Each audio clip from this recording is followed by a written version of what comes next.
Hello, Facebook friends. Today's video is going to be on how psychic information is received from spirit. So I'm just going to give it a couple moments to populate.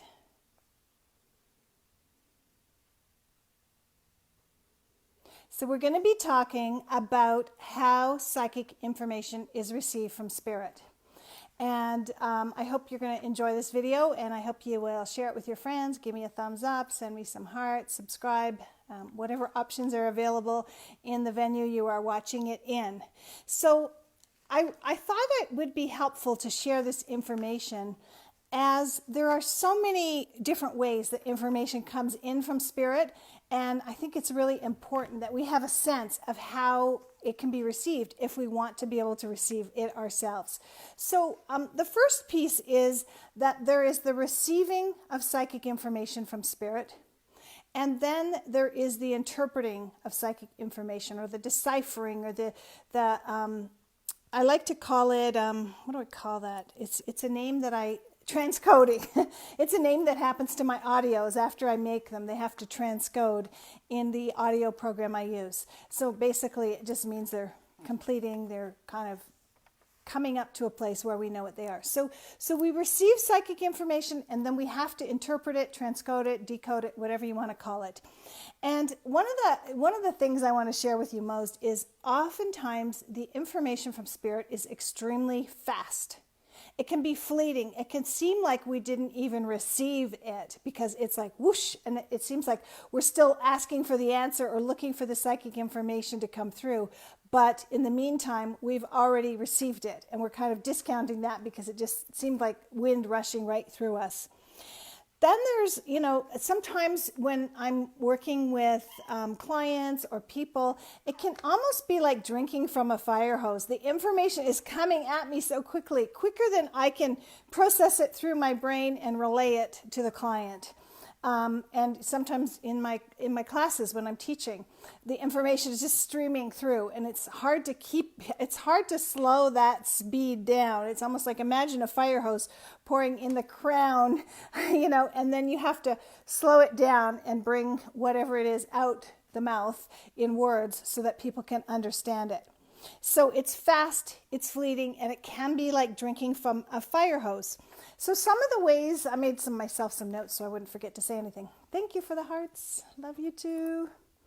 Some of the ways I receive information from spirit is sometimes I am shown something like an animal's body or a human's body, and a spotlight, or even just a room, and a spotlight it really goes into one spot. So it wasn't something I asked for, but you can ask for it. If you're looking for psychic information, you can ask to be shown, to have light shone upon the area that you want to see better. If there's an area in the body that you need to focus on, have a spotlight shone on that area. Or if there's an area in a car that needs work on, have a spotlight shone on that area. This just happened by spirit. It's how, thanks Deborah, it's how it happened for me. Another thing is, when I started a long time ago in the very early 90s, I took a training called Body Alignment Technique. And basically it's a healing modality that uses kinesiology, and it's very detailed. And what I started noticing in doing that work, and this is a very big way to open up your psychic gifts, was in doing all of that healing work, it started to open up my clairaudience, first of all. I was always very clairsentient anyways, and claircognizant, but when it started to open up my clairsentience, I would be working on somebody, and it was like there was a voice in my ear just telling me everything. And at first it was sort of like, I just thought I was kind of getting that information myself. And then I realized it was actually a voice speaking to me, part of my healing team, part of the client's healing team coming together and telling me what I needed to know so that I could continue with the healing. So the healing work really accelerated my psychic abilities. And it's one of the reasons why I combine the two very often in my programs. Another there's a way that you can feel things sometimes, and this is very much clairsentience. There's a way you can feel things as if they were happening in your body. I remember once working on someone's 2 dogs years ago at the beginning of my practice in the early 90s. And I was working on these 2 dogs, and I could feel exactly what they were feeling. As soon as I tuned in and called the client for the session, it was a distance session, my nose started running and all these different things started happening. I think it was a cough I was getting. I can't remember because it's a while back. But that kind of thing can happen. Sometimes you can start to feel the symptoms in your own body. That's why when you're doing any kind of psychic pursuit, it's so important to really see how you take inventory of how you feel prior to doing a session.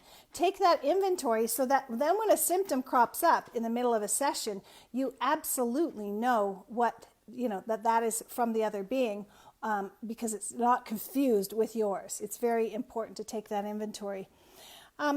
Claircognizance is one of the big ones as well. And claircognizance just means simply knowing, but not necessarily knowing how you know.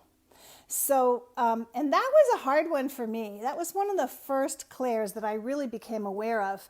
But before I was really aware of it, but I was already doing it, I remember a very famous, sad court case in just north of Toronto in Canada, where I'm from. And this guy was charged with murdering his next door neighbor, a little girl. She was maybe 6 or 7, I can't remember. And it was so sad. And as soon as he was charged, I knew with every fiber of my being psychically that he did not do it. And it's a terrible thing to be charged with if you didn't do it. And this was way before DNA testing and all of that sort of thing. And, investigators in that area weren't necessarily the best at investigating something like this because it wasn't a common occurrence. And, he got out. I don't know how it worked, but he went through some kind of court stuff and he got out. And then he was charged again. I guess they don't have the double jeopardy law in Canada. I don't know the details of it. And again, I knew without a shadow of a doubt this guy was innocent. And, my friend was like, how do you know? And I'm like, I just know. I don't know. I can't tell you why. I just know. And it was claircognizance for sure. And I don't know why it came to me in that particular case. Maybe just to shed some light because it was such a popular thing that was happening at the time. And so what ended up happening was, again, he went through a full trial and was released. And everybody thought it was a travesty of justice and he was guilty. And, and I felt so bad for him because his life was ruined. And he was a young guy. I think he was only maybe 30 when all this began or even younger. And his life was completely ruined. And, years later, I guess they'd had a cigarette from the scene of the crime or something, and they had some DNA, but there was no DNA testing, and it was saved. And later, they did some DNA tested, and he was exonerated beyond a shadow of a doubt, and received a large sum of money. But really sad because he lost a lot of his life, and I knew, it wouldn't have helped in the court case. They're not going to listen to somebody's psychic vibe about somebody. But just simply knowing, trust your knowings, because your knowings, hi Robin, trust your knowings, because your knowings are very, very accurate, and it's really important that you trust them. There's another way that some psychic information has come to me in the past, and basically I was working with a woman on the phone who lived actually in my city. She had a Great Dane, and we were doing a reading, and in the reading, I kept receiving this picture, like a heart, a red heart, and then it would break. And it would just dematerialize kind of thing. And I was like, how could, what does this mean? So, because receiving it, I could go, oh, someone has a broken heart, you know what I mean? Or I could say, something like that. But I wanted to kind of decode it or transcode it or, interpret it in the correct way, because psychic information can come to you, but you also have to be good at interpreting it too. So this dog kept sending me this picture of the red. It was like the red heart would come up into my field of vision. It would break in half and it would just kind of float away. And I said to my client, your dog keeps sending me this picture of this red heart coming towards me and it breaking. And I just basically said what I was seeing. And she went, oh, she said, I collect hearts. And I said, well, do you have a red one? And she goes, oh my gosh, my best friend just gave me a red heart. And my best friend is really close with my dog. And I said, like, could it get broken or did it get broken? And she said, no, I keep all my hearts in the living room. And because I have a Great Dane, my Great Dane is not allowed in the living room. That's the one place I keep more of the breakable things, so, away from this huge dog. And the dog kept giving me no energy about the hearts and the red heart from the friend. And I was like, no, there's nothing, there's nothing about that we need to delve into. We've got to look elsewhere. So then I kept talking to the dog and, tuning in, and the dog just shot me a collar, coming towards me, a picture of her collar. And I said, hey, does your dog wear a collar? And she said, yes. And then she said, oh my God, she's got a red heart on her collar. And it was her vaccination tag. And basically what she was showing me, she had about 5 issues, and she was on all kinds of medication, and she was, a decent age for a Great Dane. So the dog was basically showing me that it was the vaccination that was causing some of her problems and that she really didn't need any more at that time. So, of course, I told her to have the vet, have the vet do some titer tests or whatever to see. Maybe she doesn't need any more, because she was kind of telling me they were not good for her.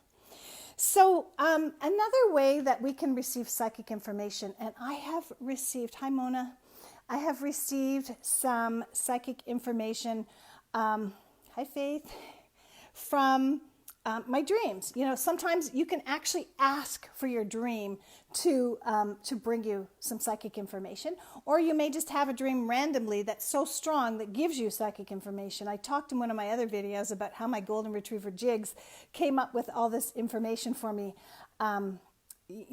after he crossed over. And throughout time, he's done the same. He crossed over in 2007.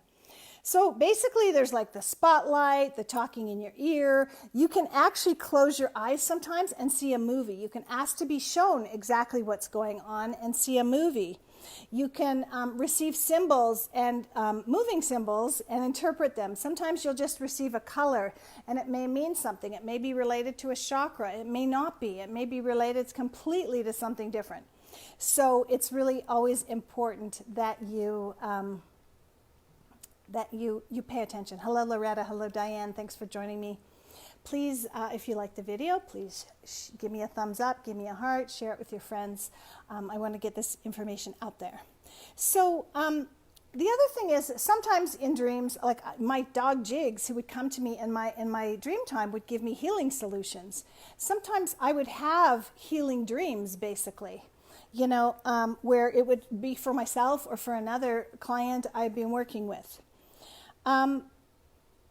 So as I mentioned, we have to often transcode the information we receive.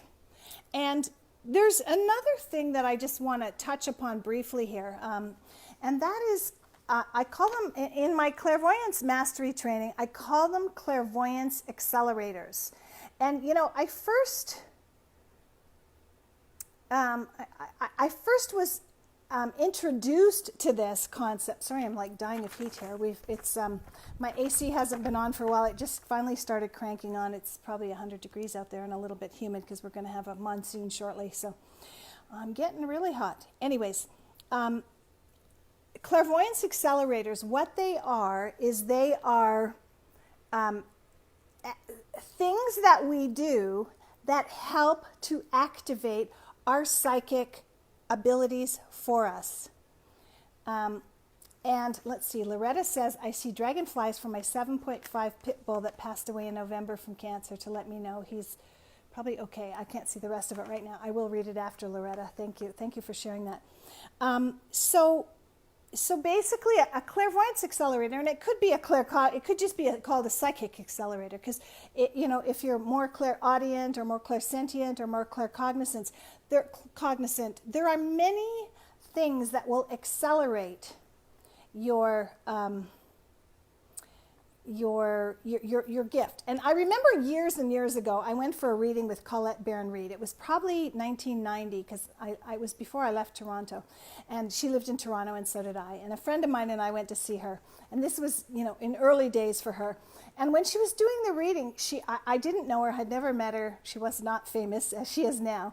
And she was doing this reading, and she had a candle on the table. And she was doing the reading, but she was fiddling like mad with the candle and the wick and the wax and playing with it. And she looked at me, and she probably thought I had a look on my face like, what the heck are you doing with the candle? Aren't you focusing on my reading? And I don't know. I wasn't necessarily thinking that, but she said to me, I am paying attention or something, and really doing this helps to focus my my psychic abilities. And it came to me years later that for me, conversation, I like to talk. My mother said I learned how to talk much earlier than most babies. The doctor came to see me at home. In those days, they did house calls when I was a baby because I had something wrong with me. And I was quite young, and he said to me, he said something to my mom, and I just turned around and said, I want my bunny blanket, because I had this little blanket that I carried around, and I guess I was separated from it at the moment. And the doctor couldn't believe his ears, because children that age don't form sentences like that. And apparently I started talking early and never shut up. But conversation is my clairvoyance accelerator. If I'm doing a reading for somebody, and it's just, and they're just like completely silent and don't want to say anything and just let me do the reading, I can do one, but it's nowhere near as good as if we're engaging in conversation, because it's something about me being able to talk that untriggers that piece in my receptor, my psychic receptor. It's almost like not focusing for a few minutes just allows it to start coming in. And also the tone of their voice and hearing their voice. It's not like they have to be necessarily telling me about what we're talking about, but that conversation just opens a floodgate of information for me psychically. So everybody has a clairvoyance accelerator, and it can be very different. Another way that we can definitely enhance our psychic abilities is by using crystals, using flower essences, spending time out in nature, doing things. Some people might be more successful at doing their readings in nature, or doing the readings with their animal. An animal companion can be your psychic accelerator or your clairvoyance accelerator, as I mentioned earlier. So perhaps you're somebody that whenever you're around your cat or your dog or your horse, you are more psychic. For me, horses really taught me a lot of my psychic abilities. They taught, information flies through a herd of horses like the wind. And, when I was riding horses, it was like information just kind of zoomed right through me. And I learned a lot. Hi, Margie. So there's, there's the main clairs. There's clairvoyance, clairaudience, clairsentience, and claircognizance. They basically mean seeing, hearing, feeling, and knowing. Basically just knowing without knowing why you know, which I mentioned earlier. There's also clairsalience, which is actually smelling. So you can actually smell something. And that happens a lot of times if you're calling in the spirit of someone beloved to you. You may smell their perfume or the smoke of the pipe they used to smoke, or something like that. If it was an animal, you might smell your horse, for example, because horses all have a horse smell, but it's very distinct from horse to horse. There's clairtangency, where you actually may feel touching. That's another one. So sometimes you can feel touching. When I was about, I'm trying to think of how old I was when my grandfather passed. I think I was 12, or maybe I was younger. Maybe I was like 8. I can't remember now. It's a long time ago. Too long. And my grandfather was in Ireland, in Belfast, and he crossed over, and everybody was all sad. And I had to go. I took piano lessons, and my parents said and I didn't really like it. I wanted to take them because my sister was taking them, and it was so stupid that I took them because it wasn't my gig. But I was so they said to me, if you're taking piano lessons, you have to practice for like half an hour a day. And the piano was in the basement, which wasn't my favorite thing, even though it was a finished basement and everything. So I was down there practicing my piano, and I got up from the piano, and I was walking towards the light switch to, close the light in the rec room and make my way to the stairs and go upstairs. And all of a sudden, my grandfather came to me. He had just crossed over, remember, like within a day or so, put his 2 hands on my shoulder and kissed me in the middle of the forehead and said goodbye. And it was like, I was like, wow, like that was my first really conscious connection with the spirit realm.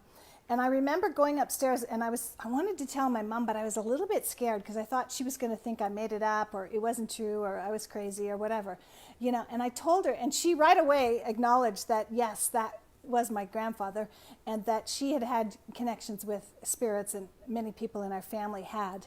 So that's clairtangency. And then there's clairempathy, where you can feel more on an emotional level. It's kind of different than clairsentience. I kind of lump them all together, but there's feeling physically, like you could tune in with another human and receive psychic information by actually feeling a pain in your shoulder or something because they had a pain in their shoulder.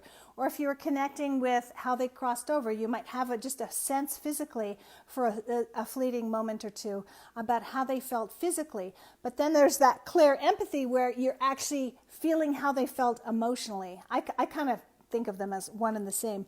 And then there's clairgustance, where you actually can taste things. So if you were tuning in with my golden retriever Jigs, for example, and he was sending you some clairgustance, you probably wouldn't want it because he ate some really, really icky, raunchy things that you would not want to taste in your mouth. Trust me on that one. So, so I want to share a couple more pieces because when we're, I know many of you, I mean, this is my animal page, and but I'm a teacher of animal communication, healing, and psychic development. So I have, and they're all sort of interrelated, and it's all multifaceted. There's many aspects of it all, and by learning certain aspects, you can really improve your abilities in whatever branch you want to focus on. So some of the ways you can help to open your psychic abilities are, number one, decide you want to do it and you're going to do it. Decide and then take action, like enroll in a program or promise yourself that you're going to practice every day. You're going to, read books. You're going to somehow learn about it so that you have that awareness that you can bring the awareness that you can bring in to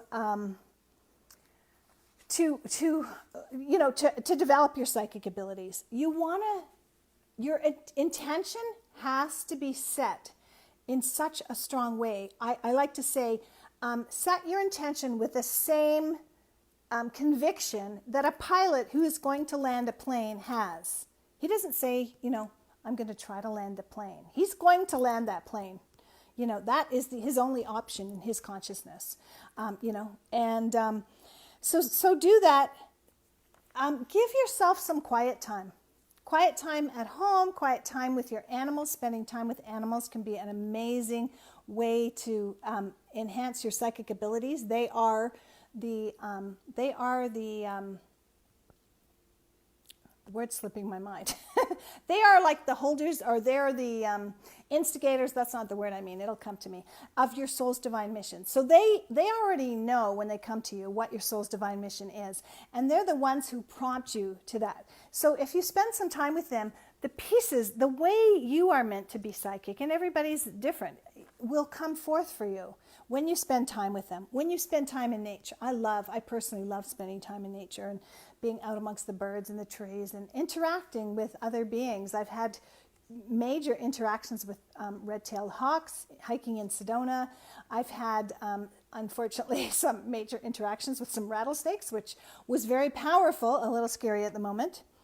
But you can practice visualizing or practice hearing, like even in your own voice, as if information's coming to you, and practice just listening to your own thoughts, or practice visualizing things, practice closing your eyes and like watching a little movie, even if it's just repeating something you did that day in your mind's eye, because that starts, your imagination is one of the biggest triggers of your psychic abilities. It sounds weird, but it's so true.